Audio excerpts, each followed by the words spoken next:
Welcome to Well Warrior Culture, a community of support based on my books, Wellness Warrior Style, Mindfulness for Warriors, the Mindfulness for Warriors Handbook, and the 21-Day Meditation Jumpstart Journal. This is the Well Warrior Show, and I'm your host, Kim Colegrove. I work with society's warriors, protectors, guardians, and healers, and your families to help you rebuild resilience and embrace well-being. If your profession exposes you to trauma and the trauma of others, Well Warrior Culture is for you. You deserve to live, work, and retire healthfully, and I'm glad you're here. And now, on with the show.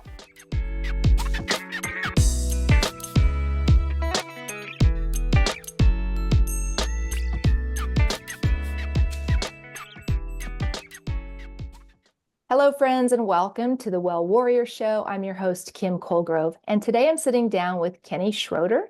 Kenny is retired from fire and EMS, and he allowed me to interview him for my latest book, Wellness Warrior Style, and I'm really excited to talk to Kenny today about some of his experiences. Welcome, Kenny. Hello, Kim. Thanks for having me. Thanks for being here. We talked about some really interesting things when I interviewed for you for the book, which I loved our chat. And I love the way we met as well. You reached out to me on LinkedIn. Remember that? I do. Yes. Yeah. And then because you had read the first book, Mindfulness for Warriors, and we kind of chatted back and forth a little bit. And then I just got more and more interested in you and just reached out and said, hey, can I talk to you for my new book? So I really appreciate your time. Thanks for being here. There are a couple of things that we talked about in the book that I'd like to dig into today. But before we do that, can you share with us about your journey into a first responder profession, how that came about, a little bit about your history?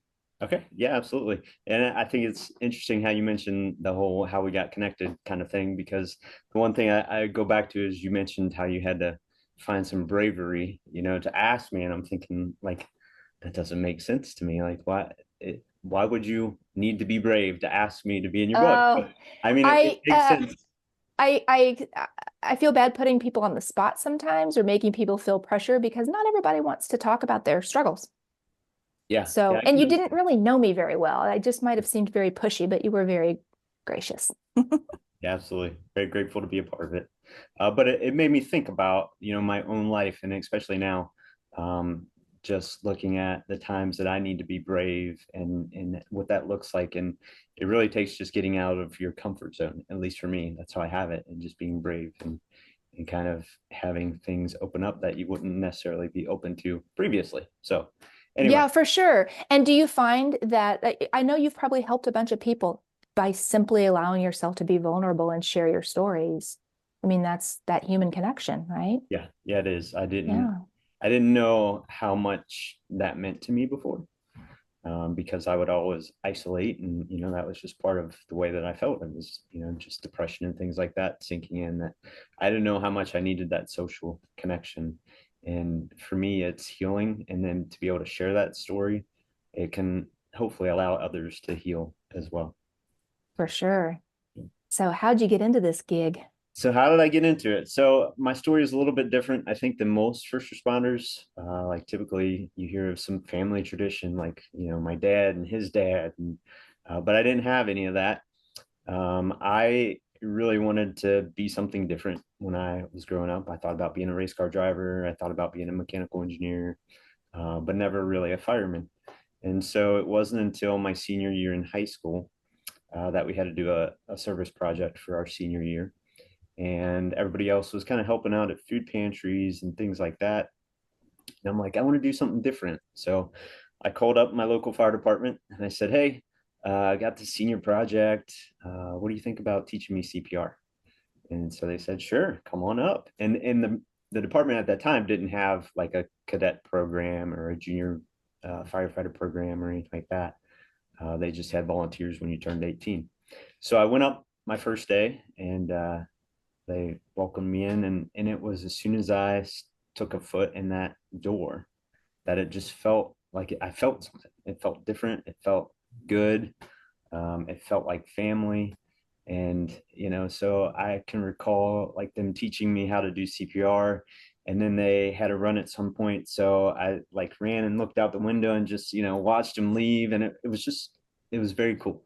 And it just got into my blood. And after that, like the rest was kind of history. Like I was kind of hooked, even though I didn't know it for a career in the fire service. I was just like, yeah, this is something I want to be a part of. So Yeah, you told this story in the book, which is such a great story because you went on then and went to college and got a degree and went and got a job. You yeah, didn't go right into fire service. I didn't. No, I tried to do all the real world stuff and things that I thought I was supposed to do, which didn't, involve the fire service in my career. So I went to school for mechanical engineering, and even that like didn't take off right away for me. I just wasn't ready to hit the books right out of high school. So I kind of struggled at first.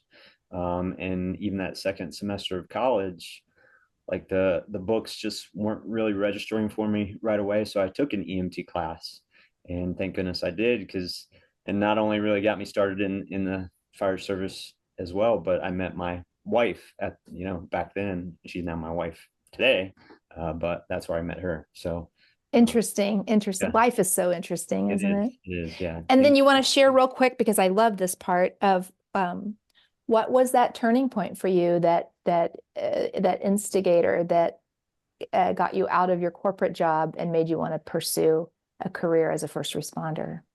Yeah, so I was working as a mechanical engineer for Procter and Gamble, and just making deodorant packages, which sounds really boring, but it was, interesting for me as a person that likes to take things apart, put them back together. But my wife and I got married on September 8th, 2001. So we were on our honeymoon during 9/11. And when that happened, just like for everybody, I'm sure it was just kind of like a shock to the system.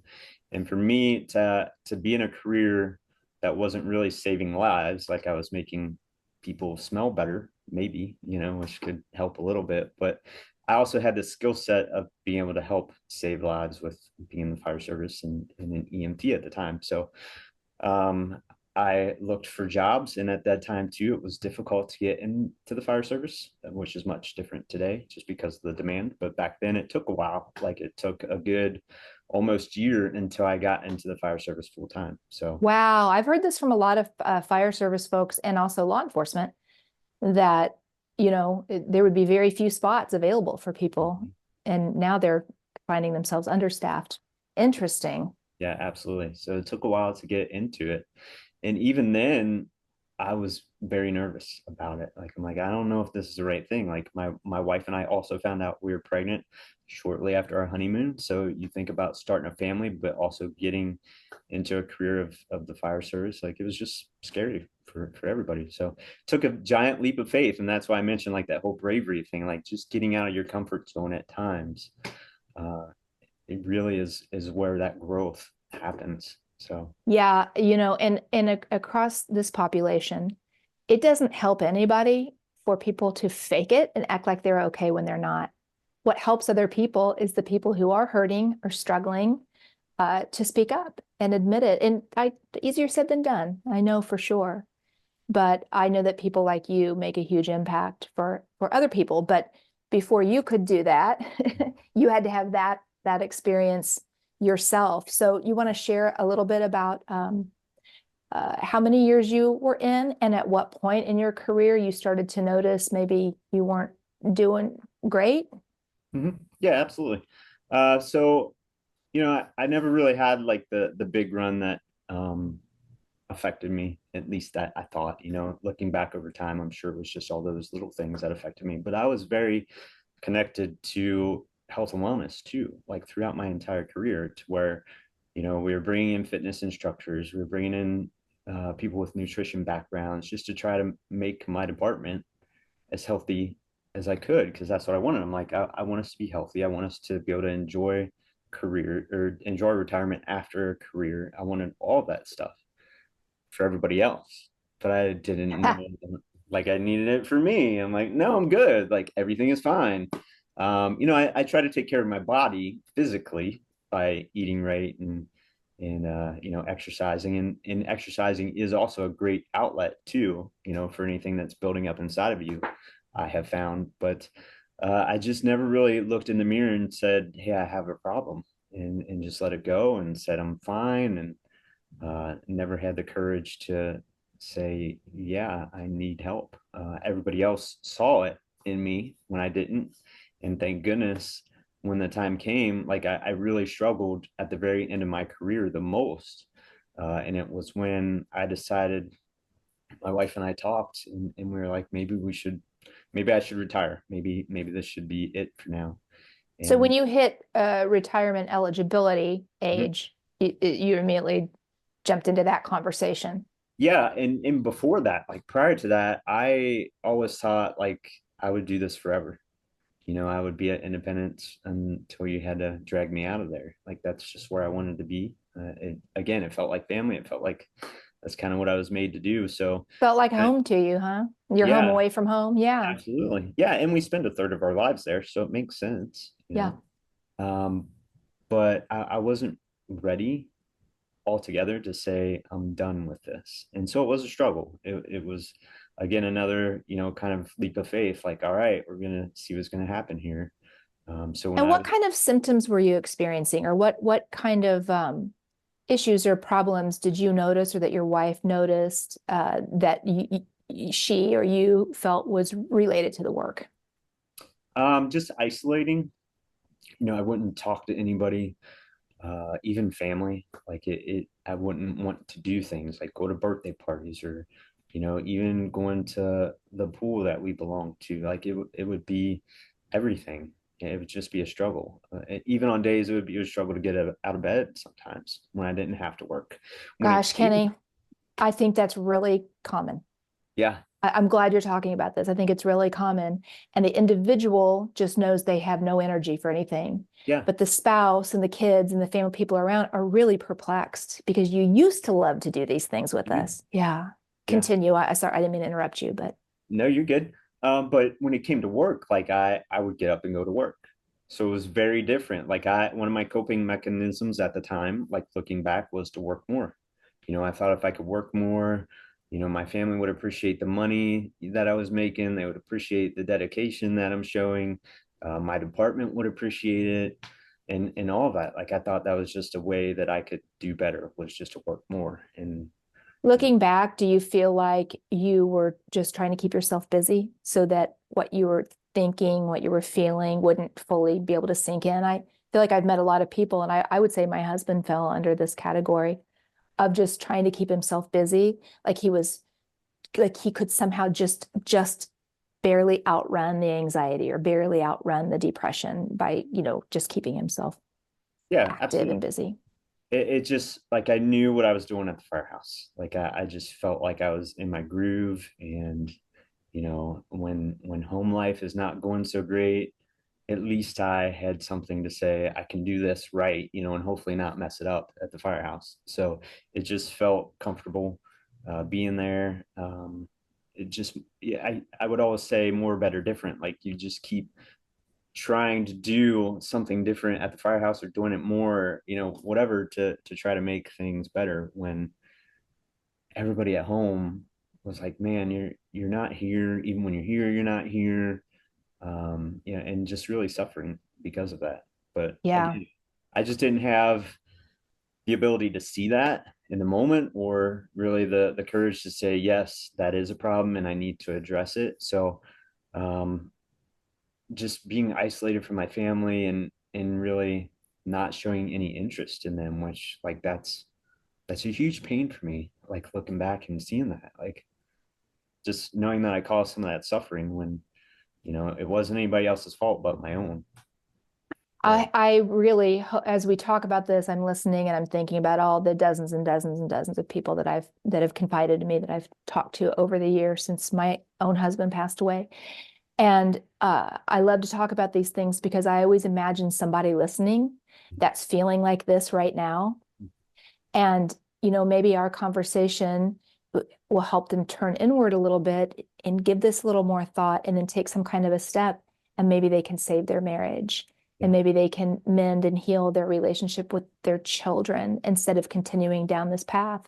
Because that staying busy and overworking, picking up extra shifts and all those things. It's a coping mechanism, and it's also an avoidance strategy that sometimes kills relationships. And that breaks my heart, because everybody in these professions across this first responder and military, and warrior population, you all deserve to live and work and retire healthfully with your relationships intact and strong. But that isn't the way it goes a lot, Right. a lot. And there is So, hope. Like there is hope, and I know we'll get to that, but there is hope on the other side of it. yeah. So Yeah, that's what we want. That's what we want the takeaway to be here, because you've been very open about sharing that, it struggles in your marriage and you're having struggles at home. Um, and so I'm guessing that that's the reason why you went ahead and decided to retire when you became eligible. correct. Yeah, I knew that something had to change. And again, I didn't know what that was. So really I'm just throwing darts here as like, all right, we've we've tried to do different things. Like I tried to work more, and that wasn't really the answer, and things aren't getting any better at home. So I didn't want to go towards like separation of the family type thing, like separation of the spouse. So the next best thing, I guess, was retiring. Like let's figure out a new plan. Like let's go to chapter 2, whatever that may be, and let's retire. So And my do you wife, think your wife felt relief around that? yes, definitely. And she didn't know what that really looked like either, though. Like as far as big picture, like what do I do when I'm done? Do I get another Mhm. job? What is it, Monday through Friday? What does it look like? She didn't really know. So again, a lot of anxiety around that too at the time. Like, what does our future look like? But she So felt, you did not, I think this is important if you don't mind me interrupting. yeah, So you didn't have a plan in place. You didn't say, when I retire, I'm going to step into, you didn't have a plan in place. You were going to retire, regroup, and then sort of go from there.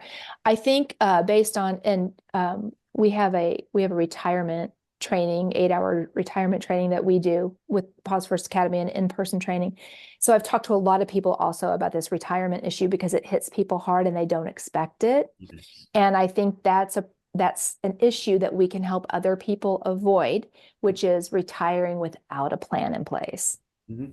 And it's really common. So then you retired, and you want to kind of share with us what happened after that retirement. Yeah. So before retiring, like even a couple years before retiring, like it was in my mind of, what can I do after retirement? So I was thinking about it, but I was not by any means prepared. I wasn't prepared to go when I did. I wasn't prepared to know what my future really looked like. So any way we can help that, any of the resources that are out there available to say, let's look more at retirement and what you can do to focus on that would be a huge help. And I know too, there's a little bit of, I'm just going to call it a stigma because I don't know what else to call it right now, but for Kentucky, like you're not really supposed to explore what potential things could be, at least not have plans made up that could potentially be back in the system for Kentucky, if that makes sense. So you're not allowed to have anything preset. Like if I wanted to get back into the system as another firefighter, like I couldn't have any of that prearranged. So I think Oh, interesting. there is a stigma of like, all right, I don't want to even like raise flags or cause concerns or anything like that before, that time comes because it wouldn't go well. So Interesting. Okay. yeah, so there's that piece of it too.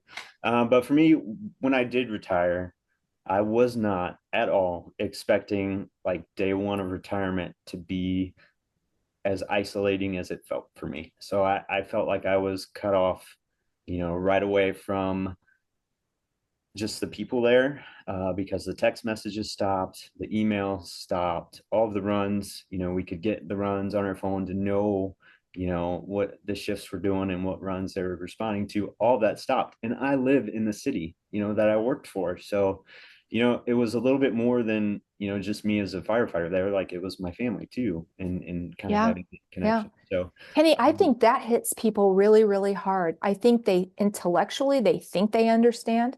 mhm. Clearly, intellectually, you understand what happens when you separate. You're no longer, Yeah, involved in the company emails and the text messages about runs, calls, or anything. Right. But I think they underestimate or just don't have any context for what that's going to feel like. And I know when my own husband retired, he had to go back after his official end date. He had to go back a few days later to get his retirement credentials, to turn in his badge and things and get his retirement credentials. And he was fine when he left the house. And then when he came home, he was distraught. I mean, he was emotional kind of. And I said, what happened? And he said, it's like I was never there. It's like I never existed. And I Mhm. said, what do you mean? And he goes, they already have someone in my office. And I said, well, you retired. What did you think was going to happen? Yeah. And of course, I thought about this more later down the road, when I looked back, in hindsight. But I thought, oh gosh, that hit him like a ton of bricks completely unexpectedly, because he felt like he was ready to go, Yeah. ready to retire. So yeah, that's a really good point that you bring up. And I don't want people to be blindsided by that. So I'm glad we're talking about it. Yeah, absolutely. It needs to be talked about like very early prior to retiring Yeah. because I don't, maybe it's just because the first responder feels like such a family. So maybe you're thinking like it's not going to happen. Like I'm a part of this department, they'll never forget me. They'll never replace me, whatever it may be. But I made I was a lieutenant at the time. So I made being a lieutenant my purpose. Like that was me, it's what I Over made. identifying with the position. Yeah, for sure. Super common. I know you know Uh-huh. that. Super Uh-huh. common. Uh-huh. So like even beyond being a father and a husband, like I'm a lieutenant and that's kind of who I am. So that's really what hurt the most was that loss of connection and that loss of purpose. I just didn't know who I was anymore and didn't know where I belonged because my family was like, well, you're retired, but you're still the same old grumpy, crusty guy that you were. Like nothing's changed. So they were expecting maybe miracles and it didn't happen. It was only more of the same. And Yeah, that's also common. I think people think, well, when I retire, I'll be happy. When I retire, I'll relax and right. I'll go fishing and I'll, hang out with my kids. My wife and I can do these things we haven't been able, they kind of tell themselves a bit of a story, then the reality hits. And because they haven't faced their mental and emotional issues, the fallout from these extremely difficult jobs. I mean, you kind of get desensitized to it when you're in it, Yeah. but they're extremely difficult jobs. And there's always going to be some kind of mental and emotional um, fallout from these positions. So if you haven't done anything to bolster your mental and your emotional health, like maybe the only thing you've done is work out, run, Right. lift weights, and that's been your only outlet. Mm-hmm. Uh, I think it's inevitable that retirement will hit you hard because at some point, ideally it's throughout the career, but at some point you have to deal with what the work does to you mentally. Yeah. Yeah. Definitely.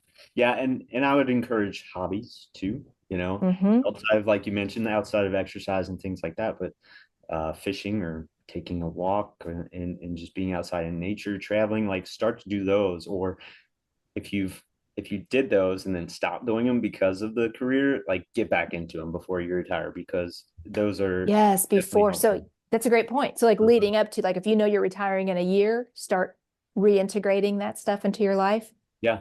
And Yeah. leaning on people outside of the service too. So if you have some really good friends that aren't connected through the fire service or the police service or wherever, like make sure you're starting to lean on them or just lean on them all the time, before, during and after Yeah, the I career. think a lot of people in these professions, their only friends are within the profession. It doesn't happen immediately, kind of happens over time. Yep. And I know I've spoken to a lot of military people, veterans, that didn't realize or didn't anticipate that when they separated from the military, how they would feel that enormous sense of loss of team or loss of family, or and reintegrating then back into civilian life is sometimes extremely difficult. So it's across all Yeah. these professions. Yeah. Yeah, and I definitely think maybe it's again more that family type of atmosphere that you get with all of these professions. You just really feel that connection. Yeah. Some With people will say the camaraderie, the yeah, family, the team, being a part of a team or being a part of something bigger than myself. yeah. Yeah. And so when you retire, if you don't have some things in place, makes sense that would hit you hard. Mhm. So so then what?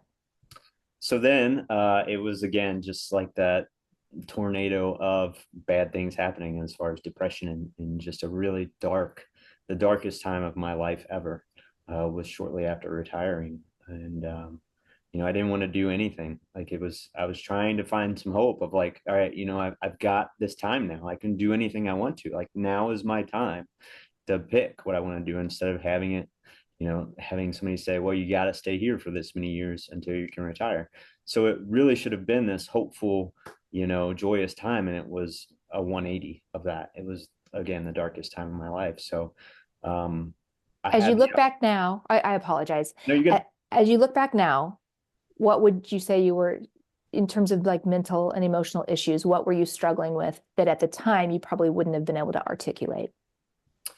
Depression for sure. Major Depression. depression. Yeah. PTSD. I was diagnosed with PTSD. Suicidal. Absolutely. Even,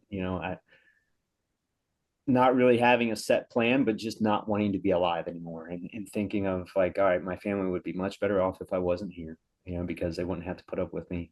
And because of, having the benefits we have, like if I wasn't around anymore, they would just be better off is the thinking that I had. And looking at that now, it's like, oh my God, you're completely wrong. Like that's Oh not at all, gosh. I mean, you can imagine how how much I understand what you're saying. Um, it was really the only way that I was able to survive and sort of cope with the decision my own husband made to take his life. Was I thought, well, I watched him over the course of that last year and especially the last few months. I didn't understand what was happening like I do now in hindsight after all the research and courses and therapy and everything that I've had. Mhm. But he was struggling so much with anxiety and depression um, and I know he believed that. I know he believed because, we were doing, as a family, we were doing everything we could think of, every intervention, everything we could think of to help him. And nothing was really seeming to help. So I know that he got to that point where he thought, I'm a drain on everybody. And I just know everyone will be better off without me. And so I think from the spouse perspective, and then you from the individual perspective, maybe we could each say a couple of words to anyone who might be listening. um, I I am a very empathetic person. I can stand in the shoes of someone who's feeling like that and understand it. I can intellectually. I mean, I can understand that somebody feels that bleak and things get that dark. Yeah. But I can also unequivocally say that that is your mind telling you a story, Yeah. and your spouse, your siblings, your parents, your children, your close friends, nobody is better off without you. Mm-hmm. I mean, that is the fact. And if you want to take a moment and kind of speak to that, because you obviously you you made it through that, and you came out the other side and you have a completely different perspective now. I mean, what would you to say to someone who's maybe in the place you were then and feels like I think they'd be better off if I checked out? Yeah, I mean, it's just so hard to see things when you're in those moments. Like it almost seems like there's no way out. Like, and that, like, to do something like that goes completely against every cell in your body because you're built to survive. So when your thinking is that opposite of what you should be doing, you just have to. For me, it was like relying on a higher power. Like, all right, I really have to give this away. I have to say, all right, I'm done trying it my way. All these people are reaching out and offering help, and I've got this faith as well that I can just say, all right, what, I just give up. Not give up physically, but give up with the way that I was doing things before and rely on others and rely on help to get me through this. So that then, and I think I kind of know from talking to you before, is probably what up a new path for you, or something was placed on your path then that started to make the difference for you. So what was the first intervention or the first thing that was, kind of placed on your path that you said, okay, I'll try this? Being connected already through peer support and having those people in my life already to be able to like say, okay, you have a problem. And, this is what you have preached before, but you're not doing it. So holding me accountable for what Nice. I was saying. Yeah. And, again, it's in those times you don't see it. And it's only now that I can look back and say, gosh, like how did you put up with me? Like, how is that even possible? It's just amazing that Our they did. blind spots, our own blind spots about what we're going through that other people Yeah. can see so clearly, and somehow we don't see it. Yeah, and I think it's part of that again, stigma and being stoic of like, I don't have a problem. Like, that ain't me. I don't have a problem with that at all. So you're still Yeah. like, even at the worst times, you're still trying to put up that wall and say, I'm good. Like, look at everybody else. Just take the attention off of me. Yeah, deflection and Uh-huh. avoidance. And Yep. yeah. So what was your first big step? So first big step was going to a conference in October. The Brothers Helping Brothers conference is what it was called, and I knew the guys that put that on. It's two gentlemen, one's Jim, one's Nick. They had invited me to come up and just be a part of it, and just help out too, because they knew I was struggling. They knew I was trying to just live one day at a time at that point, and so they invited me as just a friend to come up and assist. And they invited my wife to come along too. And I was like, okay. And even leading up, like even the day before, I was thinking, I really don't want to do this, and Yeah. thinking of any excuse, anything, Yeah. Yeah. whatever it could be to say, I really don't want to do this. And so it took a lot to go. And It's scary. it is. And It's luckily, very scary. I had my wife with me to say, yeah, we're doing this. And so I could lean on her a little bit, and not a little bit, a lot, and say, yeah, we're going to go. So we went the day before the whole conference started, and we helped them set up and get things ready. So it felt good just to be a part of something again, Mhm. because I felt like I wasn't. And so the first day of the conference went well. It was a lot of great speakers, speaking on topics of health and wellness. And so it was all relatable. I felt that connection of being a part of something. And I was there also with a good friend of mine that's in this peer support work with me. So having him there was good. So he, unbeknownst to me at the time, he was able to talk to my wife, and just again mention those things like, what's going on with Kenny? He's definitely not the same guy that I knew before. And, it looks like he's really struggling. And my wife was just gracious to know that other people saw that too. Yeah. So he was like, yeah, we need to get him help. They didn't really know what help looked like. But my wife and I decided to stay another day after the first day, because it was going so well and we really enjoyed it. My parents were watching our kids. So they were like, yeah, stay, as long as you need to. So thank goodness for that. But we stayed for that second day, and a man by the name of Jake Clark with Save a Warrior was the keynote for day two. And I don't know if you've ever heard him speak, or if anybody on here has heard him speak, but he's, I've looked into him. I've looked at the website and I've kind of clicked through and read some stuff about him. I've probably watched a couple of videos where he spoke. And I have, in all the years that I've been doing this work, I have yet to hear anyone say anything negative about the man. I've heard a lot of good things about him. yeah, so he's the founder of Save a Warrior, and he doesn't pull any punches. He doesn't hold anything back. So he speaks from his heart because, again, he has been through it and he's on the other side now, and he just wants to help people heal. And so his heart is in the right place. His approach sometimes, he just puts it all out there. He doesn't really have much of a filter. So he was, and I say that with all good things. Like, I love the Oh man. yeah, for I sure. really Well, and I do. mean, if there's any population on the planet that can handle that, Yes, right? That it's us, it's directness and first that responders. no Yeah, BS. Yeah. Yeah. yeah, It's, yeah, yeah. definitely. But the whole time he was speaking, he spoke for an hour, and the whole time he was telling my story. He was calling me out. He was saying, every bit about how I was feeling. I'm like, how can this guy know what I'm going through right now when he doesn't even know me? Like, this doesn't make sense at all in my head.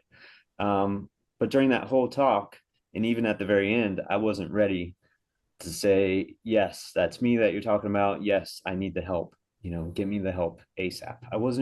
I still wasn't ready to do that. But my friend that was there, my colleague, he raised his hand at the end because Jake said throughout the whole talk, he's like, I've got two spots in my cohort, starts next week. Is anybody going to come? He was for sure, he knew there were people in there that needed it. So beyond me too, like there were others. But my friend Phil raised his hand, and Jake's like, "Are you going to be in my cohort?" He's like, I don't know, maybe. He really just raised his hand to ask a question. But at the end of the answer from Jake, he said, "So are you going to be my guy?" And Phil was like, "Well, only if I can take somebody else." And Jake goes, "Is that guy here?" He's like, "Yeah, he's right behind me." And I'm thinking, oh, Oh, dang it, Phil, you just threw me under the bus in front of these other 200 people and my wife. But all the while I was inside saying, thank God that somebody had the courage to stand up for me when I didn't, because I definitely did not have that courage at the time. But luckily he did. So so you uh, went to that Save a Warrior cohort about a week later. the very following week I was there, and it was hard to go again. It was hard to say, yeah, I need this, because I was going to be away from my family for 4 days and be completely cut off from any connection with them. So it was just really tough. Like Yeah, it's hard. It's hard. It's scary. It's a uh-huh, scary step to take. absolutely. But it definitely saved my life, hands down. Fantastic. That's Saved my just so life, great to changed hear. my life. Yeah. Yeah. Yep. So, I mean, what I want to say here to anyone who's listening would be, you know, if you're on the fence about trying a program, like dig deep, just take a deep breath and dig deep and go for it. I mean, do something. Yeah. That first step is the hardest. The first step is the hardest. But I hear story after story after story about someone who finally, after years, started therapy. It saved their life. Mhm. Finally, after years, attended a program. It saved their life, Yeah. saved their marriage. So that's the takeaway that I hope people have here is Yeah. you've said this to me multiple times in our conversations, like Save a Warrior, I credit that with saving my life. Right. Yeah, that's a really great story. And yeah, we're the last to know, aren't we? Yeah. When we need that level of intervention. I would too say, like, and I know we've talked about this before, like the program itself didn't, like, that's not what saved my life. It was just the awareness that they gave me Yes, yes. saved my Very life, so because important. it was Oh, you can't save a life in 4 days. You know what I no, mean? no. So it's just the awareness that they gave me there, the connection that they gave me there, because they don't give you any tools per se. It's just, you know, opening your eyes to an awareness of being something different, and that life can be. Yes, And that's so a good point. And I do try to emphasize that point with people. I work with an organization locally called the Battle Within, and it's a 5-day group therapy program. Um, Probably has some similarities. And, they're very clear up front. We aren't here to save you. We're here to offer you tools and skills and awareness and, to help you save yourself. right. So I don't want anyone to think, oh, if I go to a few therapy appointments, that'll fix everything. Or if I go to this weekend warrior program, that'll fix me. No, something initiates the fixing. Something, one thing, you know, that that kind of starter. And then you have to stay with it from there. It's no one thing is going to save you. And I Right. know, this probably sounds daunting then to people because they just want to be fixed. I mean, people, you get there and you're like, is there a pill I can take? Like something, just give me something so I can feel better. Yeah. It's not that easy. Right. But man, once you step into it, like you saying yes to that wellness symposium and then saying yes to going to Save a Warrior, that kind of creates a path for you now to keep taking one more step and one more step, right? Right. Yeah, again, just that getting out of your comfort zone. I really had to just put whatever thoughts I had about the beliefs that I had at the time of being like, oh, this isn't going to help. Like I had to get out of my own way, put that aside, and just take that leap of faith and say, all right, you know, let's try this. That's a good way to put it. You got out of your own way. Mhm. So let's transition now and talk about so when you came home from Save a Warrior, you had these skills and tools, and that was very helpful. But I know at some point you said, okay, this isn't going to be enough, Mhm. and you had to keep kind of reaching for that next thing. So let's talk about just a couple of the things that you tried on your wellness path, a couple of the interventions that you tried that worked best for you. And one thing I wanted to definitely dig into is the stellate ganglion block.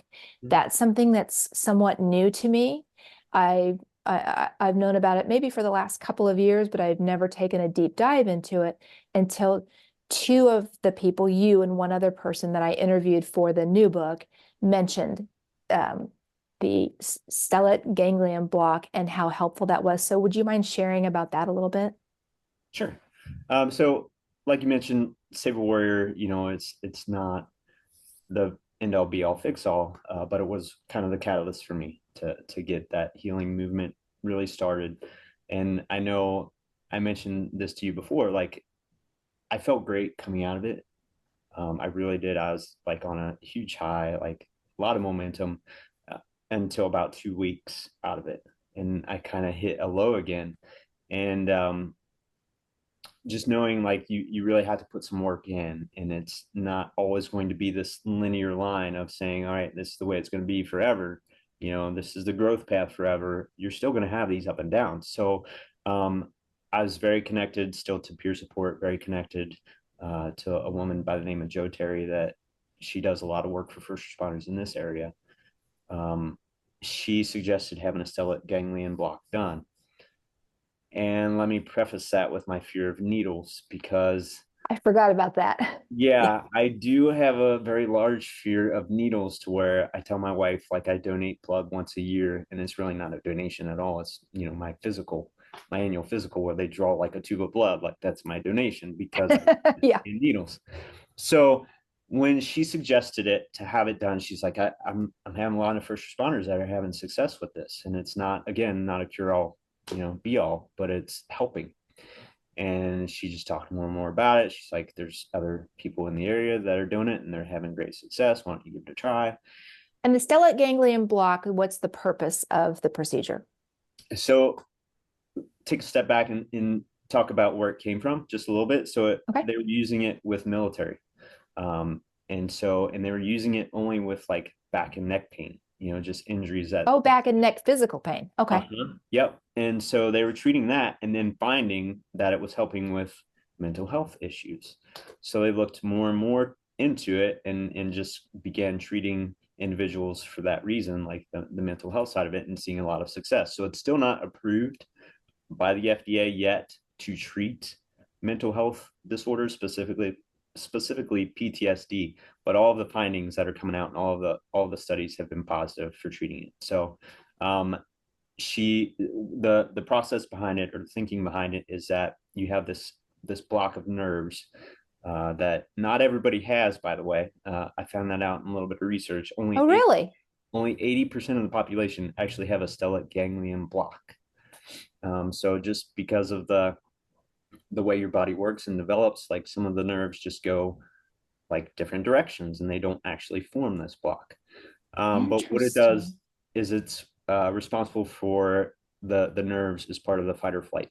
So after coming from the brain, it goes down to this block, and the actual stellate ganglion block it's a numbing medication that they inject in your neck on either side, and it just kind of calms that ganglion, that bunch of nerves, and they use a numbing agent to help do that. So So that bundle of nerves becomes sort of hyperactive or overstimulated or something like that. correct. Yeah. So that's the And then, thought. The okay. bundle of nerves is just like, because of the work that we do, just becomes very overactive and stays on all the time, basically. So we're very hyper vigilant. We're just, ready for anything to happen.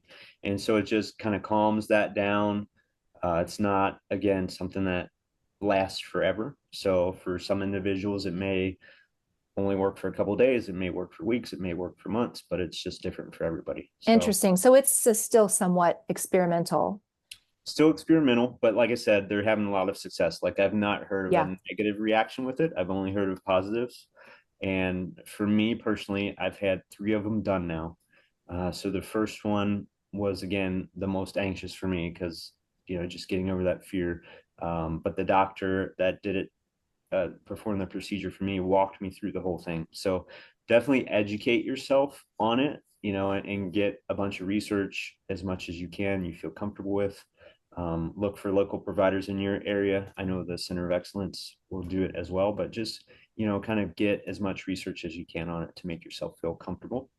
Talk to the doctor beforehand. Again, for me, he walked through the whole procedure, like just spelling it out. He's like, all right, you're going to lay on the table. You can have somebody in here with you if you want. He's going to put an x-ray gown on you just to protect you, because they do x-ray while you're in there just to make sure they're in the exact spot that they need to be in. So just Mhm. telling me, what I'm going to feel. It's going to feel like a pressure. We're going to numb it first so that you don't feel the stick of the needle, and just making me feel very comfortable, so that I was good with the procedure. And I was, and thank goodness I was, because for me, the effects afterwards were immediate. Like it just That's what really, blew me away when you told me your story, was that the effects were immediate, yeah, instantaneous. yeah, it was just instantaneous. I didn't notice it right away. Like I didn't say, oh, that's it. That was the effect I was looking for. Like it was just by the things that didn't happen. Like I wasn't hyper vigilant anymore. Um, that when a police car passed, behind us with lights and siren, I didn't even know it. Like I didn't even realize that's what was happening. And Uh, prior to the stellate ganglion block, had you been in the car and lights and sirens roll up behind you, the hypervigilance would kick in, yeah, right? it would be Like like, oh my gosh, are they pulling me over? what? What did I do wrong? Yeah, yeah, yeah. Yeah, so it definitely, I would have had a reaction. I didn't have a single reaction. And so Interesting. So that was after your first injection. first And injection. then how much later down the road did you have the second and the third? So I had the first one in November. And so the thought process was I had just been out of Save a Warrior. So I've got that going for me. I'll get a block performed, and then I'll dig really deep into some type of therapy. And so that was what I did. I went and started meeting with a new therapist, and we were going to work on EMDR. That was the direction we were heading. So just really digging in deep, getting heavy in the work. And so it helped. Like it really did help. Like I was able to put everything else kind of aside. For me, the best way I can describe it is it just kind of got rid of all the noise, like all of the Do unwanted you thoughts. do you feel like that procedure, the stellate ganglion block, do you feel like that helped you uh open up more to therapy? Be more, because it sort of calmed everything down? Did that help you? So I not necessarily open up more, but just focus more. Like I could really Ah, just okay. dial into what was being said to me, and doing the work. So if there was something I Gotcha. needed to work on, like if it was some cognitive work to where I really needed to look back into my life and just look at things that weren't really working in my life, I could do that, and it was easier then. Gotcha. So I had the second one done not too long after that, because I started to notice it was wearing off, and I didn't have the same benefits as the first one. So it wasn't as immediate. I didn't notice it right away. Okay. And the doctor described that as like sometimes, they just don't get it in that perfect spot. So Ah, again, if that happens for anybody, like don't give up on the process. They can also switch sides. So even if the right side doesn't work, maybe the left side would work for that individual. So for me, it was always on the right side. So because I had success with the first and didn't have success with the second, the third and final time I had it done, he went back to the right side. ah. And after that one, it was, I want to say that one was in March or April. So like 4 or 5 months after the first, Mm-hmm. noticed the same effect. Like it just really calmed things down for me. And I was able to really dig in and do some more work on myself. So I'm going to look into this some more. I want to read more about this because I have, a bunch of follow-up questions, but I don't want to take up any more time on this. But I am wondering if you kind of stuck with that and did it regularly once or twice a year or something like that, if there would be an exponential calming effect eventually, that if you, kind of would be a more of a permanent fix at some point. I'm sure there's a lot more research that needs to be done in this area. But I do yeah, find that fascinating, and I like offering a new resource for people to look into and research and consider for themselves. yeah, yeah, it's definitely another resource out there. And again, for me, it worked. It was a tool that I used, and I strongly suggest others being open to the idea, because I know it's not Yeah, for everybody. perfect. But I And also then and there's then not long therapy, term.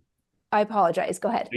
There's not long-term studies that have been finalized yet, so they really don't know the end outcome, benefit versus risks, and what could potentially happen. So that would be my only drawback.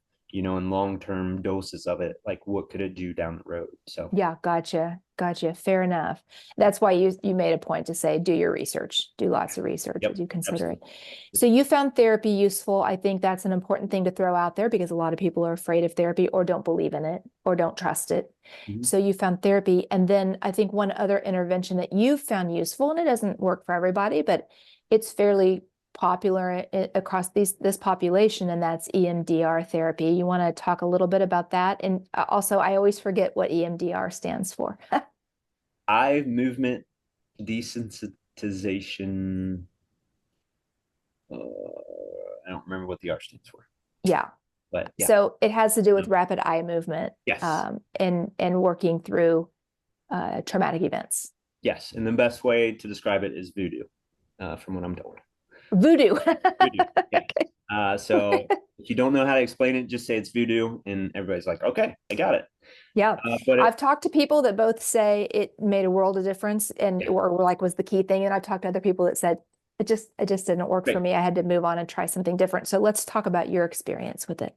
Yeah. So like everybody, it's either, you may have a positive effect or a negative effect, and that doesn't make it wrong. It's just not every therapy or therapist is right for everybody. So for me, I did have a negative experience beforehand, like before going to the therapist that I currently see for EMDR. I had a not so great experience with another one. With EMDR. Correct. Yeah. Ah, okay, gotcha. So even like definitely do your homework. Talk to others like other first responders, other military veterans that have gone to therapists and just get their experience, and making sure it's a good fit for you.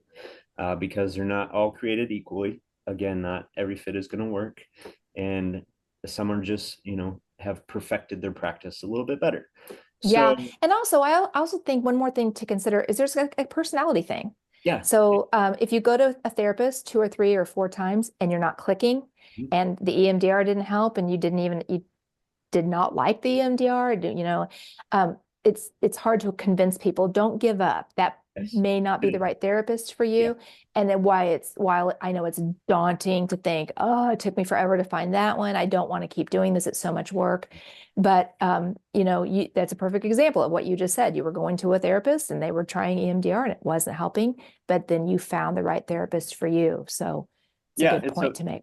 It's okay to not have the first fit be the fit. You know what I mean? Like Yeah. it's for you. So only you get to decide that, not the therapist.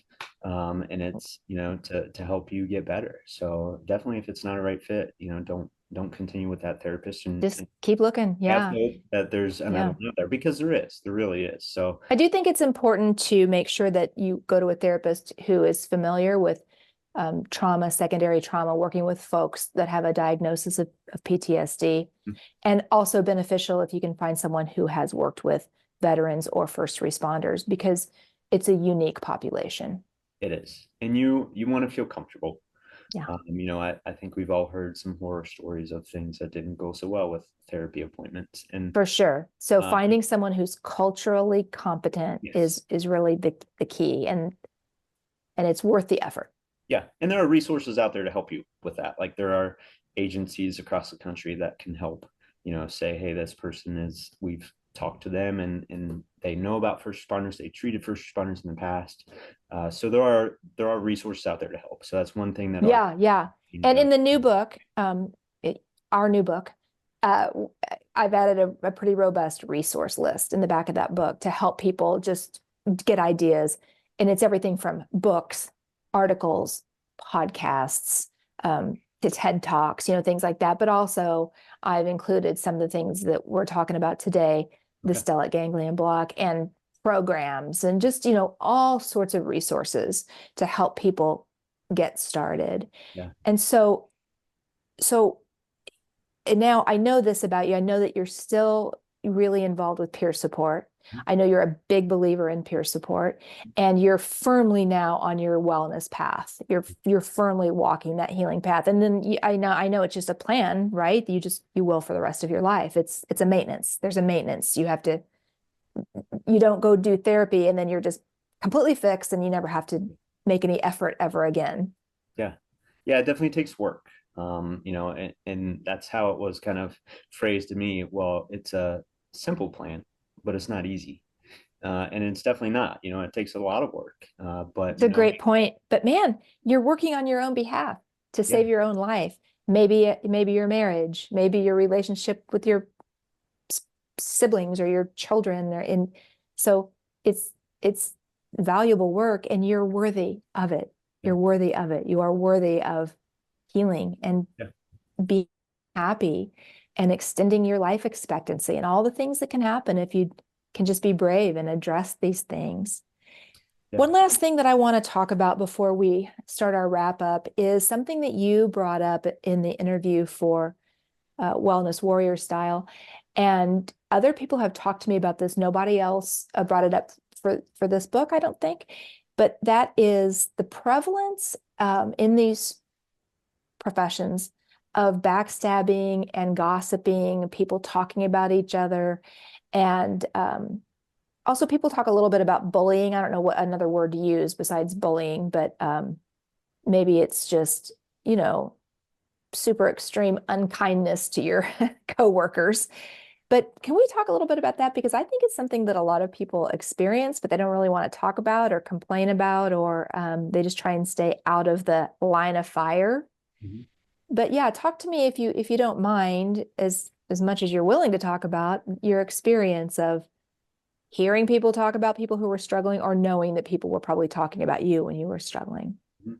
Yeah, I think part of that stigma, right, of Yeah. the fear of getting help is largely due to this. Like you see the gossip that occurs, some of the bullying that occurs, and a lot of times it starts with the administration and the leaders inside the firehouse. And even if it doesn't start with them, the reaction to it.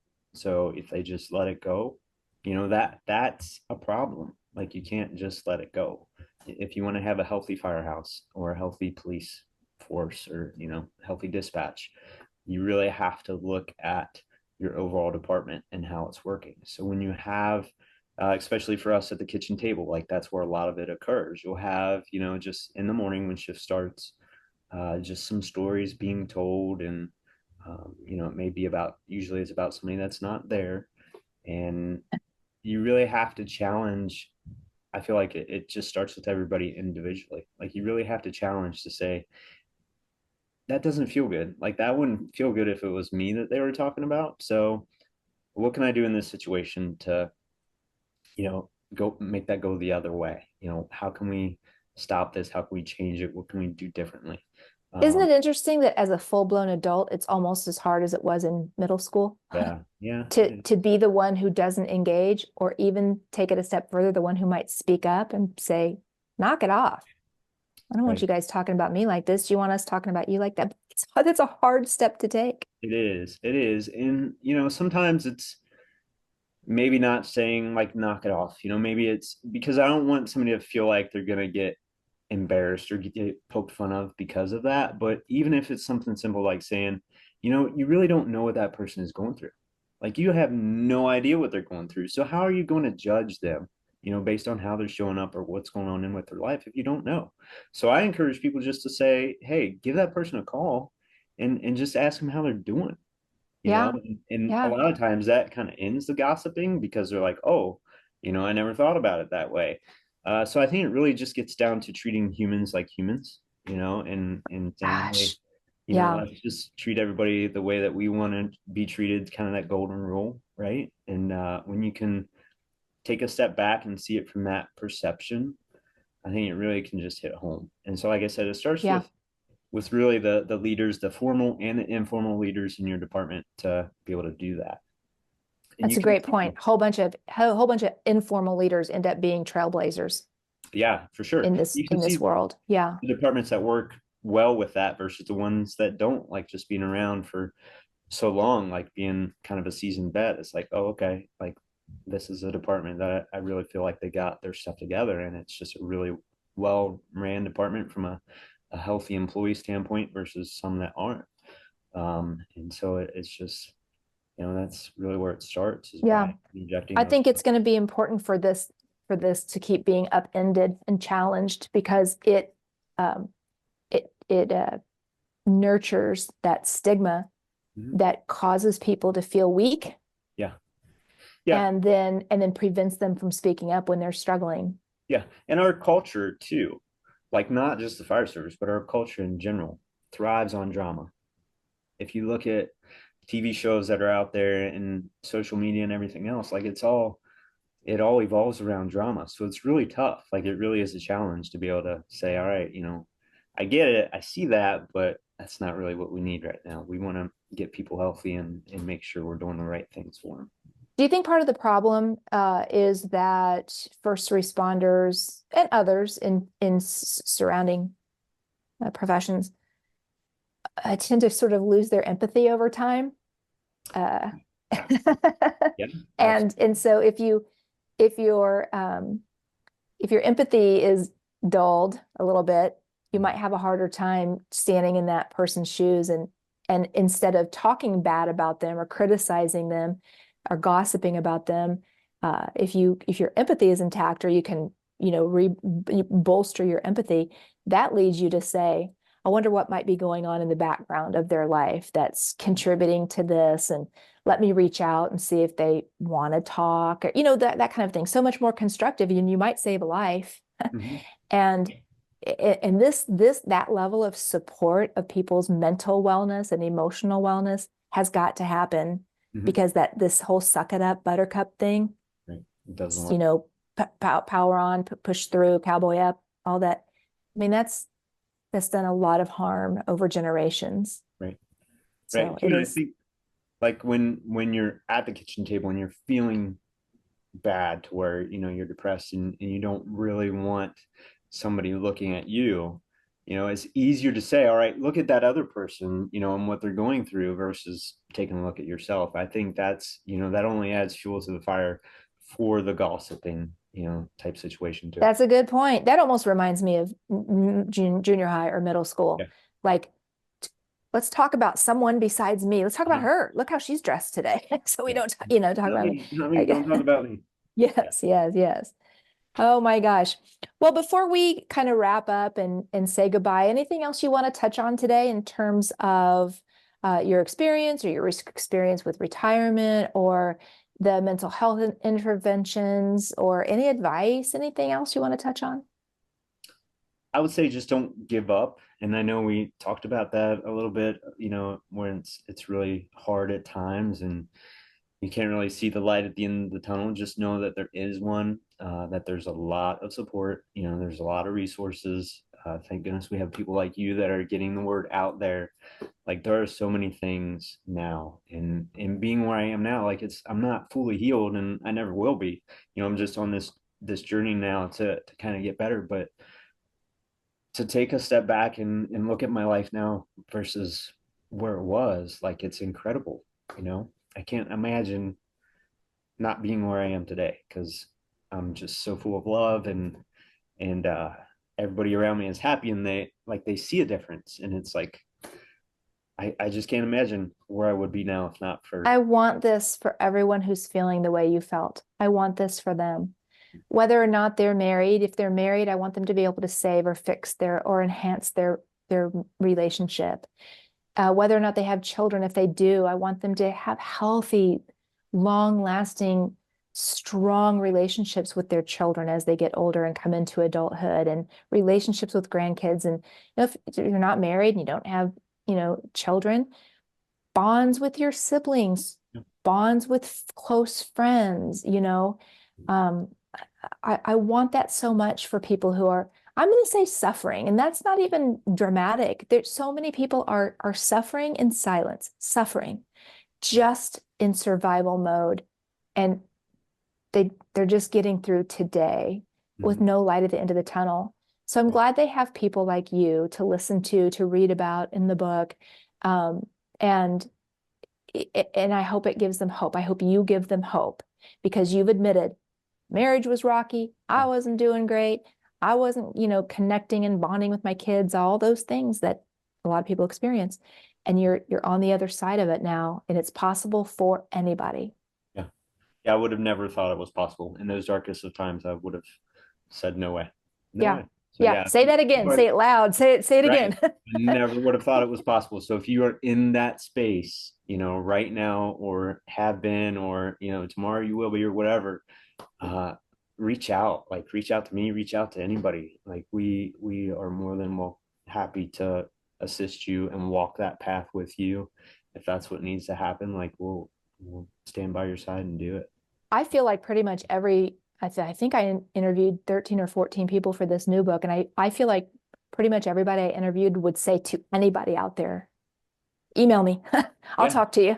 yeah, I'll help you absolutely. out. Like Yeah. that's scary too. Reaching out to a stranger is scary, but sometimes reaching out to a stranger who's been where you are might be easier than reaching out to a peer even that knows your business, or that you don't want to know your business. Yeah, and I So think anybody that has gotten to a point where they've healed from some of it, they're more than welcome to share a story of, like, or more than open to sharing a story about their past and where they've been and how they've gotten through stuff. Like, because yeah. it And just and sheds don't light on it. It's like I don't need that anymore. I don't have to feel bad about it anymore. Like, it's part of me, and without that, I wouldn't be here today. So it's still part of that healing journey. yeah, so what I'm hearing you say is I don't have to feel shame. No, I don't have to feel because I know a lot of people in these positions because they feel like they're supposed to be invincible and resilient and the help. I am the help. I can't need help. I am the help. And so there's tons of shame yes, that go and they feel weak, and that all that breaks my heart. yeah. But I still own up to everything. Like, I am accountable for all my actions in the past, but guess what? They're in the past. Like, I can't do anything now to change any of that. All I can do is just, you and know, also the trauma informed perspective, once you understand what trauma is and what it does to our brains and our bodies and how it wrecks our lives, the trauma informed response to all of this is it isn't who you are. What you experience and how you felt in your low moments, it isn't who you are. It's what happened to you. absolutely. Those were symptoms and a result of what happened to you. You were in a profession that was highly stressful, where you encountered a tremendous amount of trauma that the average person won't. And even if it's not your own trauma, it's secondary trauma.